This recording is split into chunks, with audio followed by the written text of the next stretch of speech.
Adik-adik lepasan SPM atau STPM Staraf keliru memilih program pengajian di UPU online.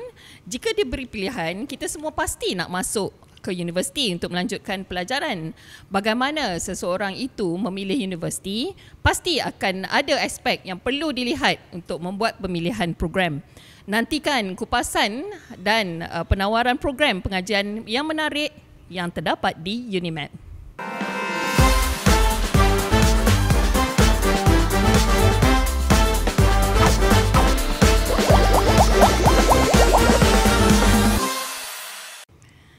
Okay, bismillahirrahmanirrahim. Assalamualaikum warahmatullahi taala wabarakatuh. Selamat datang ke podcast UniMed. Pada hari ini kita bersiaran di Leka Kopitiam Universiti Malaysia Perlis. Dan para hadirin sekalian, tajuk kita pada hari ini nak kata formal ataupun tidak, tetapi sedikit bermanfaat. Bukan sedikit lah, banyak manfaatnya, iaitu mengenai jom masuk UniMed. Okey, dan bersama saya pada hari ini special guest kita ialah iaitu yang berbahagia Profesor Insinyur Dr. Muhammad Shukri Abdul Majid, Timbalan NAB Chancellor Akademik dan Antarabangsa UniMed. Apa khabar Prof? Alhamdulillah sihat. Alhamdulillah, dah makan Alhamdulillah. Alhamdulillah. Okey, so seperti mana yang kita semua sedia maklum, untuk adik-adik pelajar lepasan SPM, STPM dan setaraf, kita semua sedang sibuk mengemas kini program-program pengajian yang kita nak pilih lah di dalam UP Online. Ada banyak pilihan 1 hingga 12. Jadi agak keliru kita nak buat pilihan. Kita nak tolong, nak bantu sedikit untuk adik-adik buat pilihan. Dan kita nak tanya kepada yang pakar lah pada hari ini. Itu sebab kita jemput yang bahagia Prof. Okey Prof. Oh, dah ready ke? Alhamdulillah. InsyaAllah kita cuba. Boleh boleh. Saya tanya soalan cepu mas kena jawab. Boleh, okey. So kita nak tanya Prof, sebagai Timbalan NAB Chancellor di UniMed lah, mesti Prof boleh jawab apa kelebihan utama untuk menarik pelajar-pelajar ni, adik-adik ni nak tahu apa yang diorang perlu untuk memilih di UniMed ni. Kenapa kena pilih UniMed? Untuk yang tidak maklum lah, UniMed ni salah satu daripada universiti teknikal lah. Yes, universiti teknikal, rangkaian universiti teknikal daripada 4 universiti teknikal di Malaysia yang dikenali sebagai M2 lah, Malaysia Technical University Network. So basically semua program-program yang ditawarkan di UniMed ni basically adalah program-program yang bersifatkan teknikal, dari segi kejuruteraan, teknologi kejuruteraan maupun teknologi. Betul. Dan kita juga ada mungkin ada beberapa program yang untuk support program-program teknikal seperti program-program perniagaan lah. Betul Prof.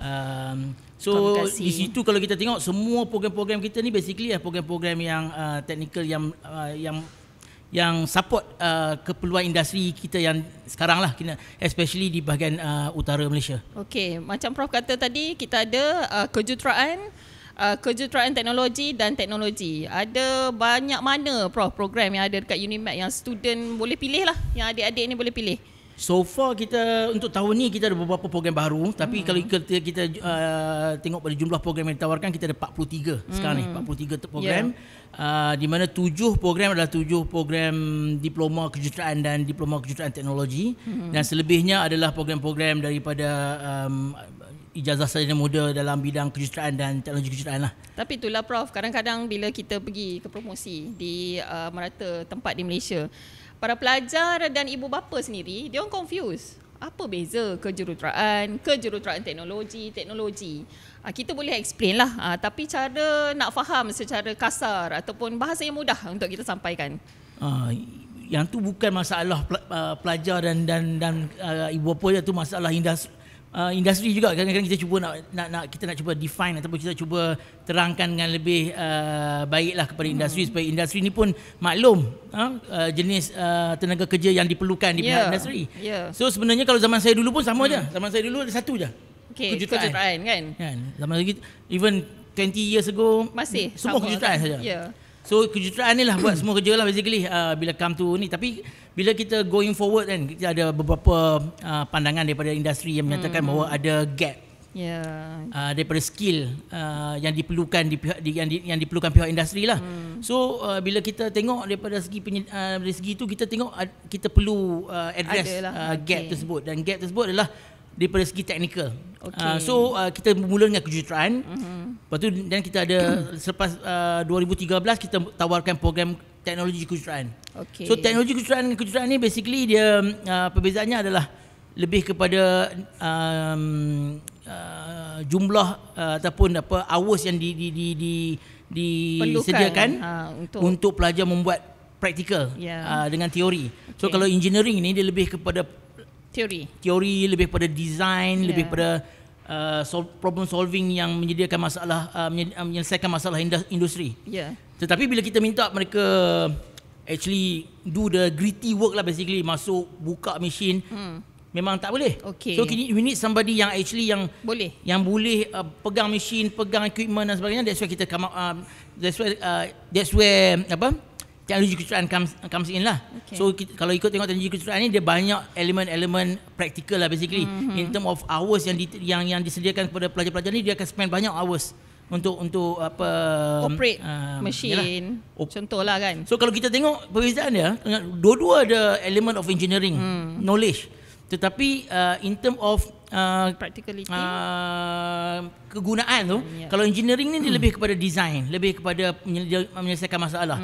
Whereas kalau kita perlukan tenaga kerja dalam bidang maintenance, kita perlukan tenaga kerja dalam bidang operation, floor punya operation. Yang tu kita perlukan lebih kepada tenaga pekerja teknologi kejuruteraan. Then ada pula 2019 kita ada mula pula dengan program-program teknologi lah. Program teknologi ni basically datang daripada hard TVET ataupun datang daripada kelulusan diploma teknikal lah, diploma vocational atau daripada college vocational. So dahulunya untuk pelajar-pelajar lepasan college vocational ni dia tak ada laluan untuk ke peringkat pengajian di peringkat ijazah. So selepas 2019 ke semua universiti di bawah MTO ni kita sediakan laluan 6 lah, ataupun laluan untuk pelajar-pelajar vocational, kelulusan vocational ni untuk menyambung pengajian di peringkat ijazah. So that's why kita ada distinct kejuruteraan, teknologi kejuruteraan dan juga teknologi sendiri. Teknologi, ya. Okey, saya rasa panjang lebar penerangan Prof tu, apa yang saya boleh simpulkan dekat sini adalah asal usulnya adalah atas permintaan industri itu sendiri. Kerana kita nak memenuhi pasaran kerja dan juga sebagai sebuah universiti, kita kena address lah perkara-perkara tersebut. Dan untuk teknologi pula, kita sediakan laluan ini special untuk pelajar-pelajar vocational. Dan kalau ikut berbanding dengan teknologi kejuruteraan dan kejuruteraan, pelajar-pelajar teknologi ni lebih hands on, lebih praktikal. In fact kalau kita tengok dalam kurikulum program teknologi ni, kebanyakannya tiada unsur ataupun penilaian peperiksaan lah. Kebanyakannya adalah dalam lebih kurang 80% ada lebih kepada penilaian di peringkat hands on atau teknikal dalam makmal dan sebagainya. So graduan ni memang dia datang daripada vocational punya laluan. Dia orang memang dah very expert with the practical hands on. So kita cuma enhancekan lagi lah supaya laluan kerja tu lebih besar apabila mereka bergraduat sebagai daripada program teknologi. Itulah bercakap berkenaan peluang kerja tu. Kita dapat juga soalan-soalan macam tu bila kita pergi ke promosi. Apa laluan kerjaya seorang teknologis lah apabila dia keluar dari UNIMED, dia ambil program teknologi. Kejuruteraan mungkin dia orang jelas lah engineer. Tetapi teknologi dengan engineer ni peluang kerjayanya macam mana? Lebih senang ke? Lebih susah ke? Atau dari segi gaji ke? Mungkin Prof boleh komen. Yes, dia totally berbeza lah. Memang berbeza. Untuk teknologi ni, walaupun nampak macam graduan daripada lulusan vocational dan menyambung pengajian di peringkat sarjana muda, tetapi kalau kita tengok permintaan industri, dia memang setengah industri dia memang nak perlukan tenaga kerja yang mahir, yang actually memang skill punya tenaga kerja. Contohnya macam teknologi kimpalan ni kita ada di UNIMED. Teknologi kimpalan ni memang basically memerlukan kemahiran. Dia tak boleh engineer kita ambil tak boleh engineer, buat kan? Engineer mungkin dia study bahagian teori lah. bagaimana joint tersebut berlaku dan sebagainya. Tapi kalau kita tengok dalam teknikal ni memang diperlukan kemahiran untuk melakukan kimpalan dan bagaimana teknologi hari ini lagi. Dulu mungkin kimpalannya biasa saja, kimpalan arka yang biasa. Sekarang ni kita ada kimpalan untuk bagi jenis bahan lah, metal yang mungkin untuk high industri yang berimpak kan. Ataupun mungkin yang kita selalu dengar underwater punya kimpalan bawah dalam lautan, bawah laut kan. So benda-benda tu memerlukan skill dan juga memerlukan teknologi yang tertentu lah, yang mungkin pelajar dapat didedahkan di peringkat sarjana muda. So dari segi macam kalau kejuruteraan, kemahirannya dia tahu apa yang perlu ada, elemen yang perlu ada, tetapi dari segi teknologi ni yang ambil teknologi ni dia yang buat, dia yang apply knowledge kejuruteraan tersebut. And in fact keperluan di peringkat industri tu tinggi lah. Kalau kita tengok daripada graduan yang kita ada so far the last 2 years kita ada ni, memang permintaan tinggi untuk teknologi. Sebab pelajar selalunya dia untuk program teknologi ni dia hanya tinggal 2 tahun 6 bulan saja di universiti. Singkat. Manakala tempoh setahun 3 bulan, setahun 4 bulan pelajar akan menghabiskan masa di industri. So kalau pelajar dapat melakukan tempoh tersebut dapat adapt atau dapat melakukan tugasan-tugasan dengan baik, kalau industri tengok dia akan terus terus pick up dan jadi tenaga kerja kelebihan kepada para pelajar ni. Kalau dia orang nak tahu tentang laluan kerjaya, maksudnya dari segi peluang kerjaya tu tak tersangkut kat mana-mana. In fact so far sekarang ni untuk graduan teknologi kita so far memang semua mendapat pekerjaan dan in fact ada yang mendapat, kebanyakannya mendapat pekerjaan dengan gaji yang agak lumayan lah, sebab agak tinggi lah. So that's something that's why kita promote program-program teknologi, sebab dia basically untuk kita mencapai negara maju ni kita kena ada graduan-graduan yang berteknologi tinggi lah. Faham?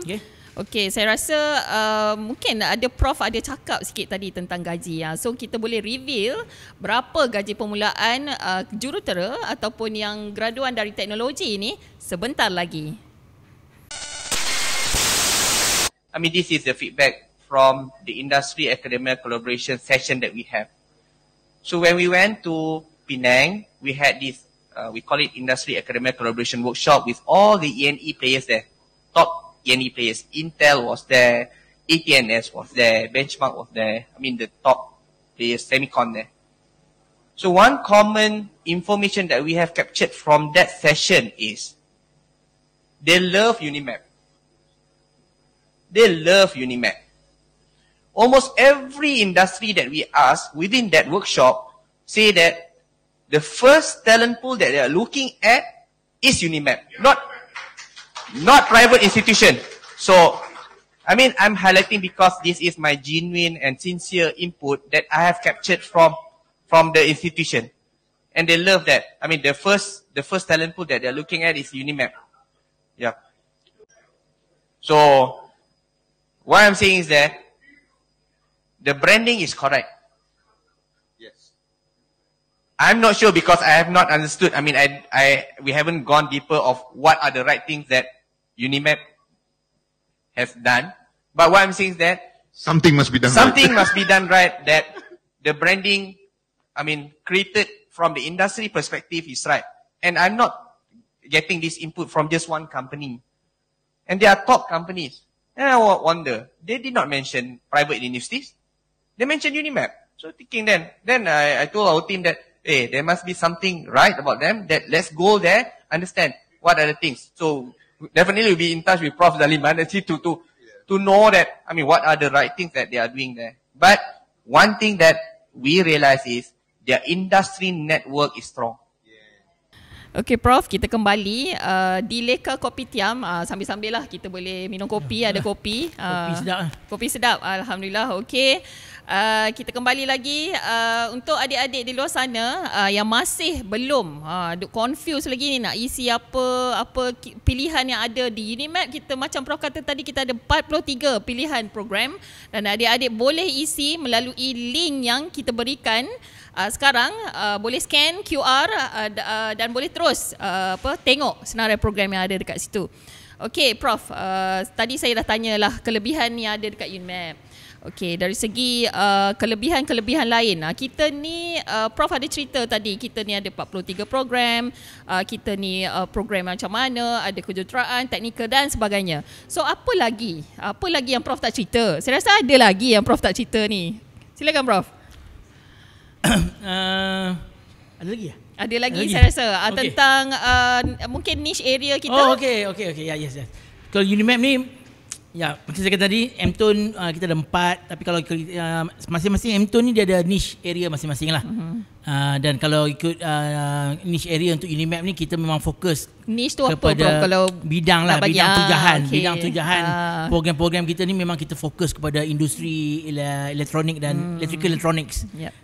Dan kalau kita tengok memang kebanyakan yang tadi 43 program kita tu kebanyakannya program semua 60%, 65% daripada program-program kita tu adalah program-program yang berkaitan dengan electrical electronics, or at least dia support tujahan electrical electronics lah. Seperti program-program microelectronics, program-program electronics, electrical, mechatronics dan sebagainya. So memang yang tu yang kita punya niche area. Dan sekarang pun kalau kita tengok jumlah pelajar, 60% lebih peratus adalah program-program yang adalah pelajar-pelajar daripada tujahan electrical electronics. Dan this is the numbers yang kita produce every year untuk kita bakat-bakat yang kita sediakan untuk industri lah. Dan selaras dengan apa hasrat kerajaan untuk menambah bilangan pekerja mahir ataupun kejurutera dalam bidang-bidang semiconductor dan sebagainya. Ya, dan untuk makluman adik-adik para penonton sekalian, kita ni Perlis dekat dengan Penang. So industri-industri dekat Penang ni memang kawan baik kan dengan kita Prof. InsyaAllah lah. Itu sebab niche kita ni memang kena lah sebenarnya dengan industri. Betul apa Puan Julie. Memang kalau kalau ikut industri di Penang ni, kebanyakan industri memang, kalau kita pergi industri di Penang ni, kebanyakan kita boleh jumpa lah kita punya alumni bekas-bekas pelajar kita yang telah bergraduate dan currently serving the industry lah. In fact ada di kalangan mereka yang sudah menjadi di peringkat managerial position dan ada yang mereka ni telah kembali menyumbang kepada UNIMAP kembali lah. So kita memang especially sekarang ni memang kerajaan pun memang tengah sedang cuba untuk mempertingkatkan jumlah tenaga kerja atau engineer jurutera dalam bidang semiconductor ni, dan kita memang UNIMAP kita sebaik mungkin kita cuba untuk support lah inisiatif-inisiatif kerajaan dalam pembangunan bakat-bakat tenaga mahir dalam bidang electrical electronic. Okay, so adik-adik sekalian, kalau yang sebenarnya ramai lah kita jumpa semasa promosi, ramai yang minat bidang elektronik, komputer especially lah Prof. Sebab kita bercakap tentang komputer ni, ini adalah boleh kata trending lah buat masa sekarang. So apa yang UNIMAP ada untuk, yelah kita pun hype lah, kita pun masuk lah line dengan apa yang tengah trending. So apa yang kita ada di UNIMAP? So far untuk komputer ni, but of course sekarang ni komputer part of AI lah basically sekarang ni, artificial intelligence ataupun kecerdasan buatan yang memang diperlukan lah dalam basically bukan saja industri electrical electronics, semua industri basically sekarang ni actually menuju ke arah kecerdasan buatan dalam menambah baik proses-proses kejuruteraan dan sebagainya. So memang AI ataupun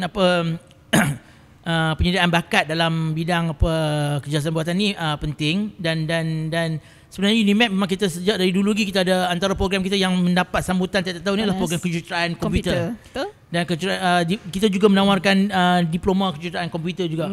So on top of that kita ada program-program sistem, network dan sebagainya. Dan untuk makluman, kita juga di peringkat akhir dalam untuk mendapat kelulusan lah. Basically untuk program baharu, program data science, artificial intelligence ataupun kecerdasan buatan yang sekarang ni dalam peringkat akhir kelulusan di peringkat kementerian lah. So kita memang usahakan ke arah untuk menghasilkan bakat-bakat tadi macam saya kata, bukan saja dalam bidang electrical electronics, now we talking about AI juga. So kita kita actually ada bersedia lah dalam menghasilkan bakat-bakat yang diperlukan. Okay. So adik-adik sekalian, kalau yang masih belum clear tentang apa yang perlu dipilih, selain elektronik, kita ada juga sebenarnya mungkin selain daripada apa yang Prof terangkan tentang niche area tadi, mungkin ada kursus-kursus ataupun program-program tertentu yang Prof nak highlight untuk adik-adik ni tahu, sebab kita 43 tu kita tak boleh nak sebut semua lah hari ni Prof.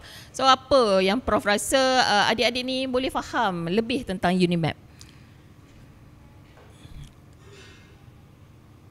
UNIMAP, macam saya katakan tadi, UNIMAP semua program-program kita adalah program-program yang teknikal, tapi ada dua program perniagaan yang juga sangat-sangat laris lah. In fact, kalau kita tengok program sarjana muda perniagaan antarabangsa dan juga sarjana muda perniagaan keusahawanan kejuruteraan, dua program ni adalah antara 5 program paling laris di Malaysia pada tahun 2024. Betul. So memang ini dilaporkan memang yang paling laris antara 5 program paling laris di Malaysia. So again, untuk pelajar-pelajar yang mungkin lebih minat ke arah perniagaan dan selain daripada kejuruteraan lah, kejuruteraan, mereka boleh memohon ada program, pilihan. ada pilihan ya. And satu lagi saya boleh highlight, kita juga ada dalam pelaksanaan satu program baharu tahun ni, di mana mungkin daripada pelajar-pelajar ataupun pelajar-pelajar yang daripada background sekolah ataupun sekolah agama ataupun tahfiz. Betul. Ya. Tahun ni kita juga akan menawarkan program pensijilan tahfiz TVET, di mana pelajar-pelajar yang masuk UNIMAP untuk program-program kejuruteraan, teknologi ni, di mana mereka mempunyai background ataupun merupakan bekas atau daripada sekolah agama yang ada background hafazan. Mereka boleh enroll dalam pensijilan tahfiz ni, di mana apabila mereka tamat pengajian kelak dan mereka berjaya menamatkan menghafaz 30 juzuk Al-Quran, mereka akan mendapat pensijilan tahfiz yang diiktiraf daripada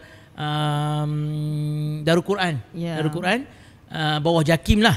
So inilah satu nilai tambah yang kita bagi kepada pelajar-pelajar ni. So mereka bukan saja keluar sebagai seorang yang engineer ataupun seorang teknologis yang berkepakaran dalam bidang masing-masing, tetapi on top of that mereka adalah merupakan juga seorang hufaz lah. So yang tu adalah satu mungkin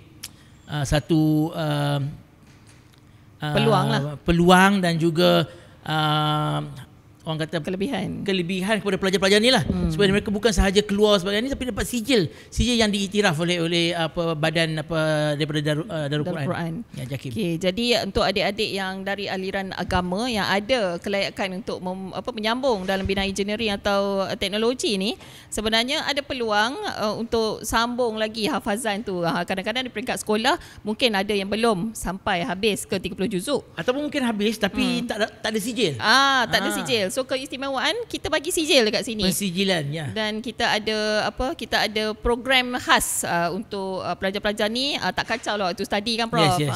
So diorang ni ada masa tertentu untuk buat hafazan dan dibimbing oleh tenaga pengajar yang berkelayakan. Yes, semua tenaga pengajar yang mempunyai kelayakan lah. Ya, okey. So dari segi itulah, kalau kita tengok dari segi gender ni yang memilih program kejuruteraan, program teknikal dan sebagainya. Kalau kita tengok mekanikal ni ramai lelaki. Dan kalau kita tengok pelajar kita pun sebenarnya ramai lelaki untuk mekanikal. Perempuan bukan tak ada. Cuma bilangan dia tak sama lah. Maksudnya ratio tu lelaki lebih tinggi. So Prof rasa apa yang boleh Prof suggest kepada pelajar lain yang mungkin perempuan ni sebenarnya dia lebih kepada engineering yang macam mana? Kalau daripada laporan ataupun daripada rekod kemasukan kita lah for the past few years, 2024, 2023, sebenarnya kemasukan kita memang lebih kurang 50-50. Okey. 50% adalah pelajar average daripada lelaki dan 50% daripada pelajar perempuan. Tapi yalah, kalau kita bercakap dengan kejuruteraan mekanikal, mungkin dia punya bias atau dia punya kebanyakan pelajar daripada lelaki lah. Mungkin 70-30%. Tapi kalau kita tengok daripada mungkin electronics ataupun daripada grup komputer, sama. Dan jumlah pelajar wanita atau pelajar perempuan lebih. So tapi secara overall more or less every year 50-50. 50-50. Even there were a point a few years back, pelajar wanita lebih daripada pelajar lelaki yang masuk di UNIMAP. Tapi dalam 52% lah. 52% daripada pelajar wanita dan 48% daripada pelajar lelaki lah. So sebenarnya walaupun dia technical di UNIMAP, tapi sebenarnya ramai je pelajar wanita yang actually berkebolehan dalam apa teknologi hari ni lah. Itu tak menjadi masalah. Dia tidak ada orang kata okey yang ni untuk lelaki, yang ni untuk perempuan, tak ada kan. Kita tak sediakan kuota untuk lelaki. Okey, itulah kadang-kadang kita dapat juga soalan macam tu semasa promosi. Kalau mekanikal ni ramai lelaki, yang kimia ni kebanyakan kimia perempuan suka. Betul. So dia mungkin ada soft part of engineering yang kita mungkin tak tahu, mungkin hanya engineer yang tahu. So saya rasa dapatlah tadi apa yang dia sama lah juga macam kalau kita pergi nurses kan. Kita jangan tengok nurses lelaki. Nursing ada kan, tapi ada. Very few. Sama lah dia punya konsep. So kita tak boleh letakkan kuota dan sebagainya. Basically dia niche tu kadang-kadang dia mungkin nature setengah yang perempuan ni dia mungkin disuka buat kerja yang detail macam network kan. Network mungkin yang perempuan dia lebih kemas dalam program network. Mungkin lelaki dia lebih kemas dalam mechanical ataupun civil for example. So tetapi secara total, secara overall more or less the same lah. Sama Kita nak tanya harapan Prof lah kepada yang sebab kita ni banyak ejen penyampai maklumat. Selain daripada kita sendiri, kita mengharapkan peranan ibu bapa, guru-guru untuk memberi maklumat kepada para pelajar. Jadi bagaimana saya rasa peranan mereka ni penting di dalam menasihati pemilihan program. Kita dah pernah lalu dah Prof, masa SPM dulu kita pun banyak gagapnya nak memilih program kan. Kita pun tak tahu banyak. So kita nak betulkan peranan guru dan ibu bapa. Okey, terima kasih Puan Julie. Sebenarnya peranan ibu bapa dengan guru ni amat penting lah. Sebab kadang-kadang bila di umur pelajar 17, 18 tu mereka masih tidak clear ataupun tidak pasti hala tuju kejayaan masa depan kan. Peranan ni amat penting actually memberi nasihat lah untuk program-program yang actually kehadapan ni akan mendapat tempat. Dan macam saya kata tadi, sebenarnya program-program teknikal yang kita tawarkan ni memang antara program-program yang seiliran ataupun sealiran dengan hasrat negara dalam mencapai negara maju dan juga seiring dengan plan-plan pembangunan negara lah seperti NIMP, New Industrial Master Plan 2030, dilistkan apa program-program ataupun peluang-peluang kerjaya-kerjaya masa depan yang actually akan diperlukan. So kita punya program ni memang kita inline lah, menjurus ke arah memenuhi agenda-agenda ataupun plan-plan kerajaan. So dengan itu bila pelajar-pelajar ni bergraduate, at least mereka in demand dengan industri yang telah digariskan oleh plan-plan tersebut lah. Contohnya NIMP tu dia memang dah gariskan dah 2030 ni kan apa yang diperlukan. Apa yang diperlukan. Jadi kita punya graduan ni sepatutnya ke arah situ tersebut. Jadi parent dan juga ibu bapa dan juga guru ni kena mainkan peranan juga. Menasihati jenis kerjaya-kerjaya masa depan yang akan diperlukan contohnya kan. So kalau you go for kerjaya-kerjaya yang tidak ada, yang akan digantikan oleh teknologi, jadi susah lah. Jadi kita mesti kena inline dengan teknologi-teknologi yang akan datang lah. So sebab itulah kadang-kadang parents ni risau apa pekerja dah habis belajar dekat UNIMAP, apa kerja boleh dapat. Saya rasa memang ibu bapa tak perlu risau. Memang kita punya GE Prof. Yes. Berapa peratus GE kita tahun lepas 2024? Untuk yang terbaru, yang terkini, GE ni basically kebolehpasaran kebolehpasaran graduan lah. Bila graduan tu dia dah tamat pengajian, berapakah kebolehpasaran, berapakah dia punya kebolehpasaran dia untuk bekerja dalam tempoh 6 bulan selepas bergraduat. So kalau UNIMAP untuk tahun ni kita 98.9%. Dan pada tahun sebelumnya 97.7. So for the past 5 years, I think for the past 3 years semua kita 97% ke atas. Alhamdulillah. Before that maybe 93, 95. Tapi for the last 3 years memang kita 97% ke atas dan yang terkini 98.9. So menunjukkan yang pelajar kita memang mendapat tempat di industri dan kalau ada yang selebihnya itu lebih kepada yang sambung mengaji lah, sambung mengaji di peringkat master dan PhD dan sebagainya. Tetapi nak menunjukkan yang kita punya graduan memang mendapat tempat lah basically dengan industri yang kita sediakan lah. Okay. Yang kita make sure that kita punya program tu seiring dengan industri yang terkini ya. Betul. So kita memang dah jaga laluan pelajar kita untuk mendapat tempat di industri lah, insya-Allah. Jadi saya rasa terima kasih Prof kerana telah memberi penerangan yang banyak dan memberi kefahaman lah untuk adik-adik yang belum jelas tentang pemilihan program di universiti. Kita akan berjumpa lagi di masa akan datang dengan penerangan yang lain lagi. Mungkin adik-adik boleh bagi feedback kepada kita apa yang adik-adik nak tahu. Kita akan jumpa lagi di masa dan ketika akan datang. Terima kasih yang bagi Prof. Sama-sama kerana menjemput saya ke sesi petang ni, insya-Allah. Okey, baik. Terima kasih. Assalamualaikum dan selamat sejahtera.